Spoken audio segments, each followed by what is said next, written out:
From the John C. Hench Production Arts Studios in Peoria, Illinois, VideoMax Limited presents Midstate Magazine with your hosts, Kayla Neitz and Kyle Peck. News with Aaron Morden and Danielle Kayimski, featuring your Midstate reporting team. Sports with Katrina Baumgartner. Get Real with Nikki Garabrandt. Stephanie Robbins is on the beat. State of the Arts with Brooke James. Rebecca Williams is in the spotlight. Anna Tassi takes us about town. And About Crew with Noel Mefford. And now, from America's friendliest city, Midstate Magazine. Take it away, kids. Good evening and welcome to a new season of Midstate Magazine. I'm your host, Ricky Hendon. And I'm Melody Mercado. Thank you all so much for coming out and joining us for the spring 2015 edition of the show. We've got so much good stuff for you, and we're really excited to be here. So first and foremost, what we like to do in this segment is just talk about some of the biggest stories in the news. And obviously, one of the biggest things of all is the Super Bowl, Yes, Melody. yes. What were your thoughts on this year's Super Bowl? You know, I have to say, I don't really watch the Super Bowl for the football. I really watch it more for the halftime show and the commercials. I thought the halftime show was pretty interesting. Katy Perry and Miss Elliott. Oh yeah, I mean, anytime you come in on a giant mechanical lion, that's always, you know, pretty crazy. And then Missy, who knew Missy? Like, that's everyone thought she was a new off artist, guard. and who would have known? Unbelievable. Great time though. I really enjoyed it. I did too. And now it's time to check in with the news team. Good evening. Welcome to a new season of Midstate Magazine. I'm Aaron Morden. And I'm Danielle Kayimski. Let's take a look at the news. 2014 was Earth's hottest year on record, and the World Meteorological Organization thinks this year will continue to get hotter.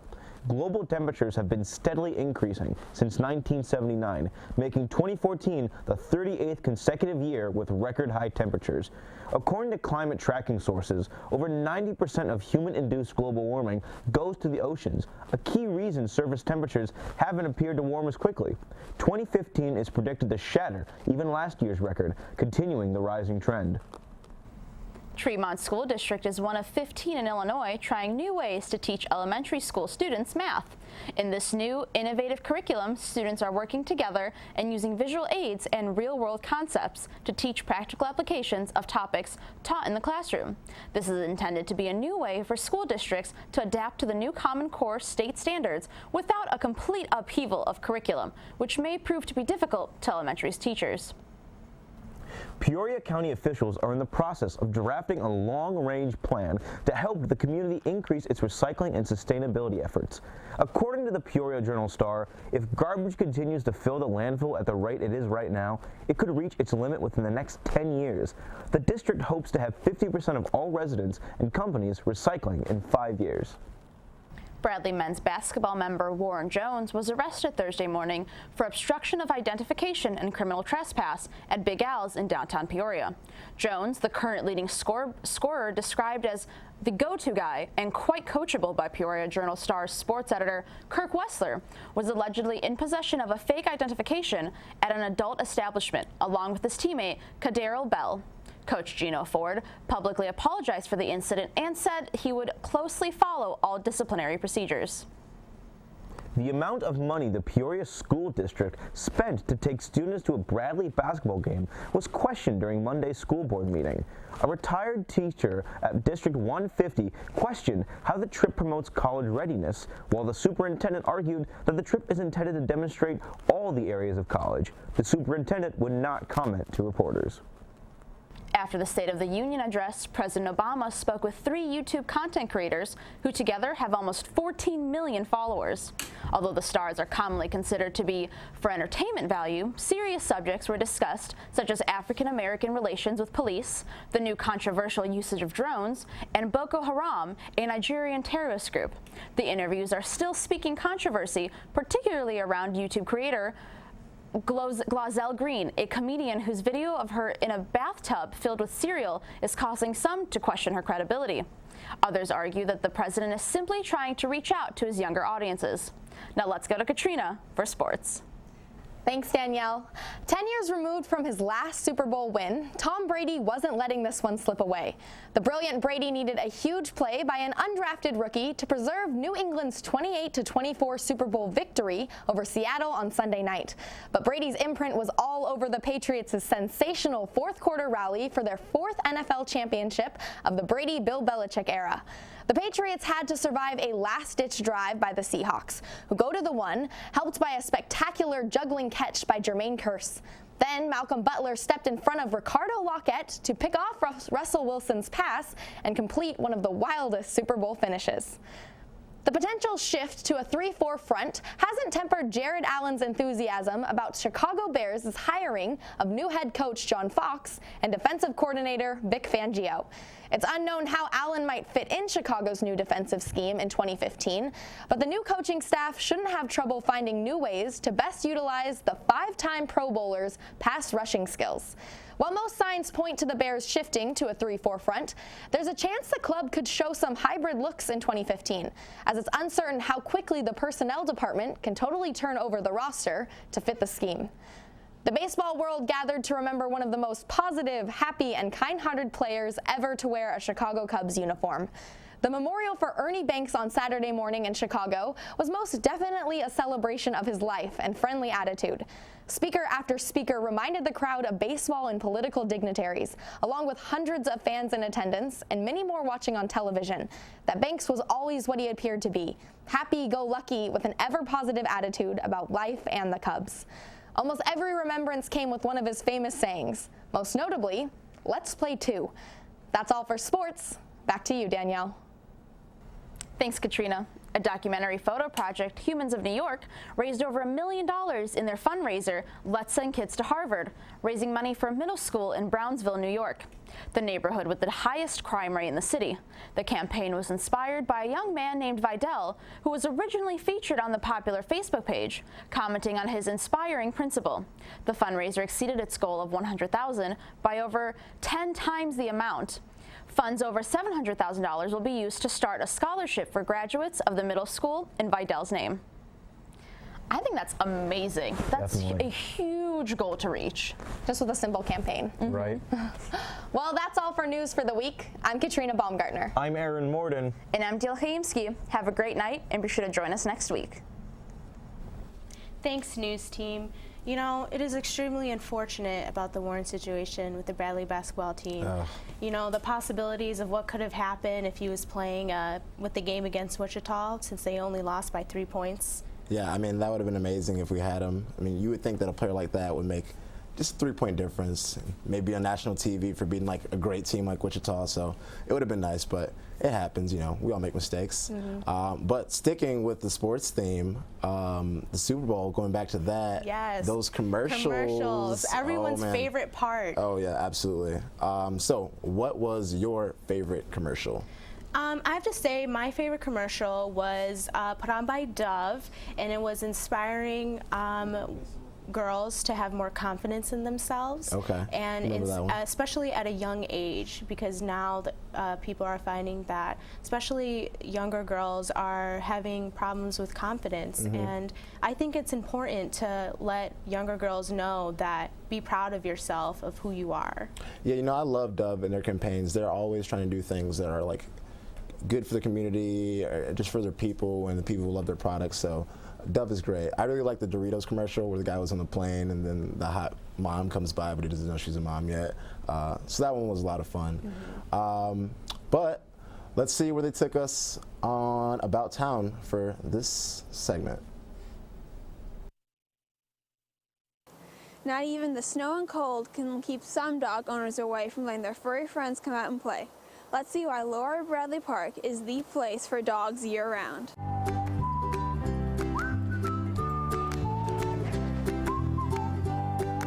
Wintertime, you usually just get the diehards, people that come all year. It's just a place where they can get socialized and play with other dogs and kind of run around. You don't have to have the leash on them. They get to exercise, and like I said, socialization is a big thing.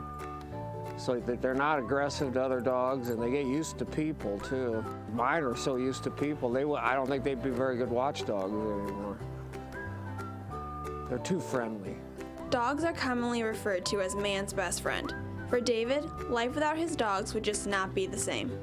I just love dogs, so I've always been a dog person.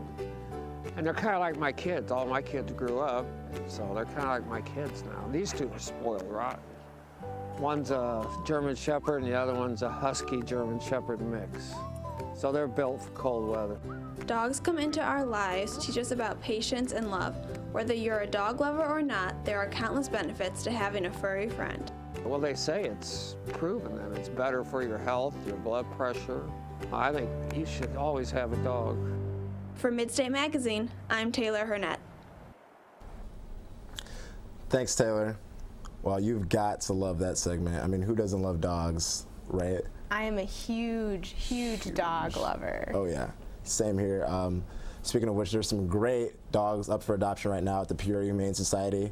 I've been there a couple times for various reasons, and if you get the chance to go out there, definitely take a look, consider adopting a life. And I think it's extremely important that when people consider adopting an animal, you know, you don't always have to go for maybe a puppy or a kitten. Mm-hmm. There's the majority of the population in animal centers such as that are older animals, and they're just as loving as puppies or kittens. And I just hope people give the older animal community a chance to show love and to be adopted by a great family. Absolutely, because I mean they're just as loving as the young dogs, and especially during this time of the year, during the winter specifically, they get a lot of dogs in, a lot of strays or whatever, and so you know, love them to death. Do you have any other animals that you love? I do. I have a schnoodle. He's a white curly-haired dog, and he's half poodle, half schnauzer, and he looks like a puppy, and he's 9 years old. Oh. But he's the cutest thing. That's awesome. That's awesome. Well, now let's check in with Kyle on Get Real. Good evening, and welcome to Get Real. I'm Kyle Peck. The new Focus feature film has been winning over critics and audiences alike. This week, we take a look at the biographical drama, The Theory of Everything.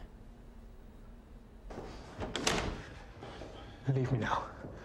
The film follows the life of famous physicist Stephen Hawking, played by Eddie Redmayne. Redmayne has not given a genuine performance since the musical film Les Miserables. The film not only follows the arc of Stephen's life, but also emphasizes the chemistry between him and Jane Wilde, played by Felicity Jones.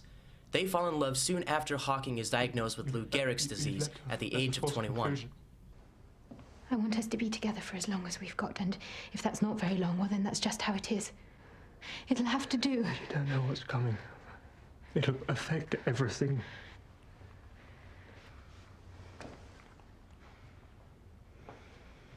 Even though Hawking tries to push Jane away, she remains persistent and determined that Stephen will live a long and fulfilling life.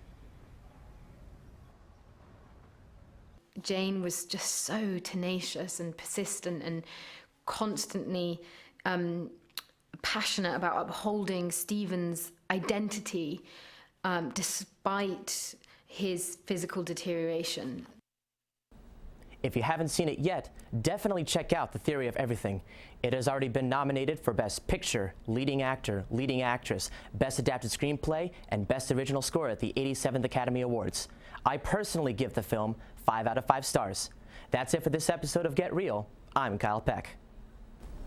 Thanks, Kyle. I have to say, I'm really looking forward to seeing that movie soon. It really does pull on my heartstrings a little bit. Especially after seeing that. Of course. Yeah. And so, what are some movies that you're looking forward to seeing, or some great movies that you've seen lately? Okay, one really interesting movie I saw lately was Her, where the guy falls in love with the artificial intelligence platform, and he's talking to her, and he's like walking around with her in his pocket. And it's really strange, and I had a lot of preconceived notions going into it, thinking I was gonna just not really enjoy it, or I wasn't gonna enjoy it very much. But there were a lot of things there that you can see with the future and how that's all going. That was really interesting. I just think that's so weird, having a relationship with something that's not real. Just a little. Just a little bit. I mean, it reminds me of the story of this hotel in Japan where they're having the hostesses are going to be artificial intelligence robots. Whoa. And they will check people in, bring their bags to their rooms, make them coffee, and they have like this permanent awkward smile on their face. And they have like programmed reactions such as awkward giggles or sighs. I don't know. What do you think about that? That's really strange. I mean, I guess if they're going to do their job well, I can't complain too much about it, so. But, I mean. I don't know. But with that, it's time to check in with Emma on the street team. Hi. Didn't see you there. Here at Bradley University, school's back in session, so I thought it'd be the perfect time to help students brush up on their academics. Who's ready for a pop quiz edition of The Street Team? I'm Emma Heth. Let's get started. Okay, so can you name a living scientist?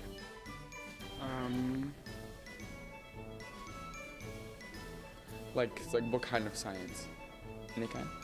Yes. Albert Einstein. He is not living. He died a really long time ago. And can you name a living scientist? Living. And can you name a living scientist?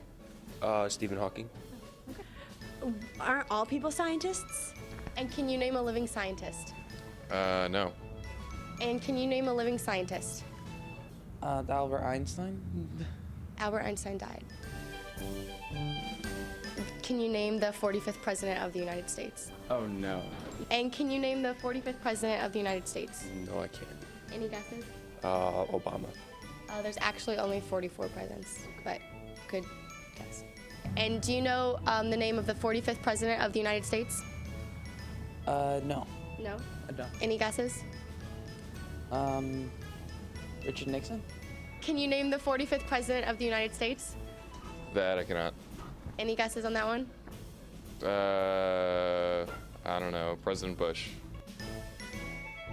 And do you know what 7 times 6 is? 46.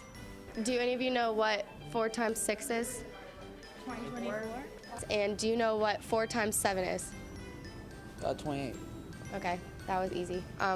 12 times 13?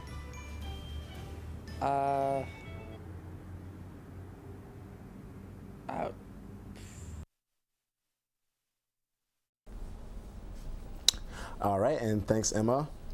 You know, I actually used to host that segment a couple years back, and it was a ton of fun because everyone would be so caught off guard and just ask them these crazy questions that sometimes they didn't know the answers to, but it's a lot of fun. And so you go up and ask just people on the street around campus any questions that has to do with the theme of the show that week? Yeah, I mean, it's pretty much everyone on campus who's willing to do it, you just give them a shot, and it's a lot of fun. Like one of the most fun reactions I've gotten was from a kid. We had a baseball segment on the World Series, and I had a bat, and I was like, show me your best like home run celebration. And so he took it to the next level where he swung, and he like flung the bat, like almost hit somebody because you know he was on camera, and you gotta look good on camera. So I really missed that segment. It's a lot of fun. I'm just happy that no one got hurt during that. I mean, yeah, that could have been an interesting show, something to put on air right there. Okay, so going back to the movie theme, there was one more movie you wanted to talk about, 50 Shades of Grey, coming out. Coming out next weekend. Excited about it? I mean, I have to say, I think a lot of the female audience is excited about that movie. Okay. But you know, we'll see. It'll be really interesting. Right. But let's check in with Jalen and our special guest on State of the Arts. Hello and welcome to State of the Arts. I'm your host, Jalen Cook. Today we would like to welcome singer and songwriter Sarah Dillard. She specializes in acoustic and folk music using mainly the guitar, piano, and ukulele. She has played in many venues including restaurants, variety shows, wedding bars, and weddings, bars, and special events. Welcome to the show, Sarah. Thank you, Jalen. How are you doing tonight? Oh, I'm doing so well. It's great to be here. Thanks for inviting me. Oh, no problem. Glad you can join us. So what are you going to be sharing with us tonight? Tonight I'm sharing with you one of my more recent original tunes. It's called Dead Heat Part 2 because there's a Part 1, but you'll have to see me live to hear the first one. So. Okay, so this is like the sequel to that song. Yes, it's my first attempt at the blues. If you are interested in hearing it with a live band and or harmonica, you can check me out a live location for a full band. So. Awesome. So when it comes to like your creative process, like how do you, write the songs that you perform on a regular basis? Sometimes I just like to make up stories to make me feel better, and most times it's just writing about stuff that's happening right here, right now. I'm not a good talker. I'm not good at talking about my feelings, but I can sing about them, so it helps me to get it out that way. Okay. So your bio mentioned that you performed in like various venues around town. Do you like, what kind of places have you performed in? Oh, can I list names? Is that okay? Go for it. Great news. Red Barn open stage every Tuesday and Friday. Don't miss it. Kenny's West Side Pub, Sky Harbor Steakhouse, Noir on Prospect, both Oliver's locations. I'm sorry I have to cut it off, but I love everyone else who books me. Thank you so much for your support. All right. The floor is yours, so take it away. Thanks so much.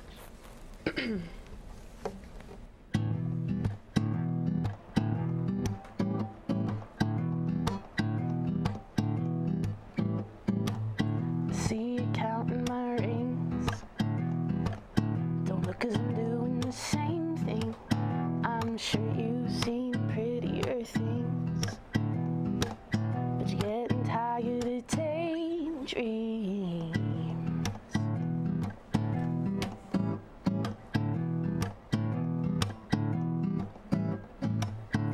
Yes, I know your game. You caught me playing the same one. But do you know my name? Haven't you heard I'm a strange one? You're trying to cross me off of your list. But the quickest death comes with a kiss. And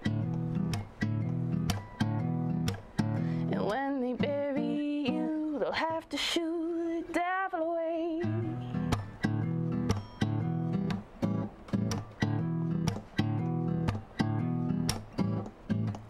You're not the sensitive type. Did you forget what it feels like to be the one on the trail?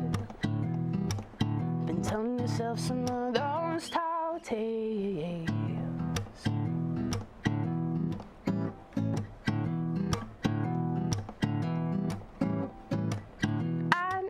You ain't sweet, but it takes raw sugar to tempt me. Just work and pray while I eat. You're signing up for a dead heat. You think you're hard to resist, but the slowest death starts with a kiss.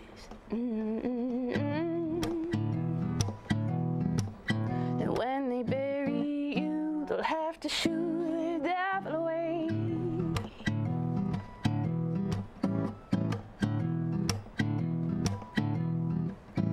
You're a rich man and you're a beggar.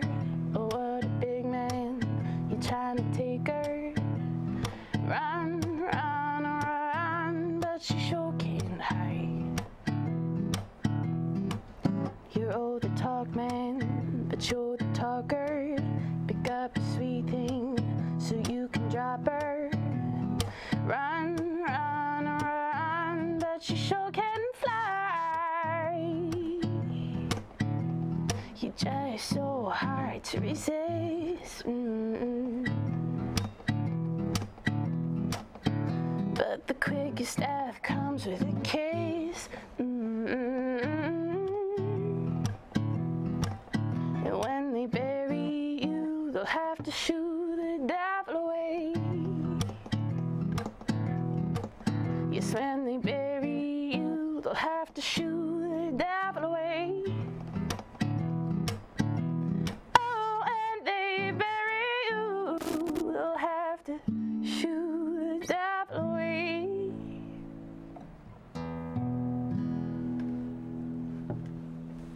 Awesome. Well, that was superlative, Sarah. Oh, thanks so much, Yeah, Jalen. thanks for coming in. It was my pleasure. Well, that's all we have for State of the Arts this time. Excuse me. That's all we have for State of the Arts this week. Join us next week to see more talent around the Peoria area. I'm your host, Jalen Cook.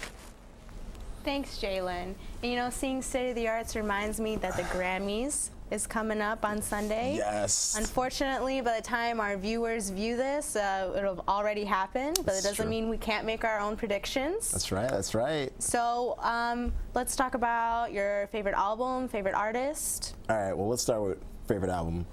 There were definitely some good ones this year. You had Beyonce, Sam Smith's In the Lonely Hour, Ed Sheeran's X, like so many good ones. Like 2014 was a great year for music, but in my personal opinion, I think Beyonce should win it because, I mean, even though she dropped it in 2013 with no publicity, the songs ran all the way through the year. And you know, I mean, it's Beyonce, so I think it's like, how can you not? Yeah. And every single track on that album was amazing. Right. And you know, usually artists only get maybe 1 or 2 hits out of a full album, but every single track on that album just went huge. Everyone was listening to it. And speaking of that, Drunken Love, that might be the song of the year, up there with... You know, I can see it. I can see it happening. Yeah, what are some other songs you think could possibly win it this year? I really like Latch by Disclosure with featuring Sam Smith. Of course. I love that song. I just think it's so catchy, and I never ever get tired of it. And Sam Smith in general, I'm hoping maybe he'll win a couple categories. Oh, I think so. I think there's more than a good chance. I'm hoping. I mean, his voice is so unique, and he's such a genuine person that I'm just hoping he wins it big. I had a total hipster moment. I found him, I started listening to his music like a little while before he blew up, and I was so happy. I was like, I told you guys this guy was going to be amazing. He's so good.